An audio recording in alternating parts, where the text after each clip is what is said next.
So understanding the word itself, the word theology is a combination of two words, theo, which means God, and ology, which means study of. So theology is the study of God.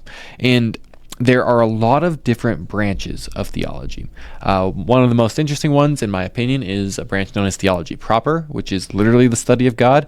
And the distinction there versus theology proper and other branches of theology is that when we're studying things like sin, we are not studying God literally, but we are studying theology, and that's why that distinction has been made. So theology proper is really studying the attributes and nature of God, which I find to be fascinating. The text cannot mean something to you that it did not mean to the author.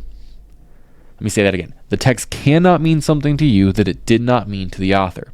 Therefore, proper exegesis is found in doing everything we can to determine what the author meant, authorial intent. What was the author attempting to communicate? And in order to do that well, you need to figure out things like the original language, like the culture it was being said in. It's a very deep and intensive study, and the fundamental cardinal rule is it cannot mean something to you that it did not mean to the author. And the reason I'm going to say that everybody is a theologian is because everybody has a view, however well or ill-formed it is, everybody has a view on the dialogue of who is God, or what is God, or does God exist. If you are an atheist, then you make the affirmative claim that God does not exist.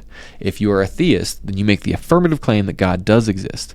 If you are a polytheist, then you make the affirmative claim that there are multiple gods who exist. If you are agnostic, then you make the non-affirmative claim that you do not currently know about this. However, that still means you have considered and thought about it.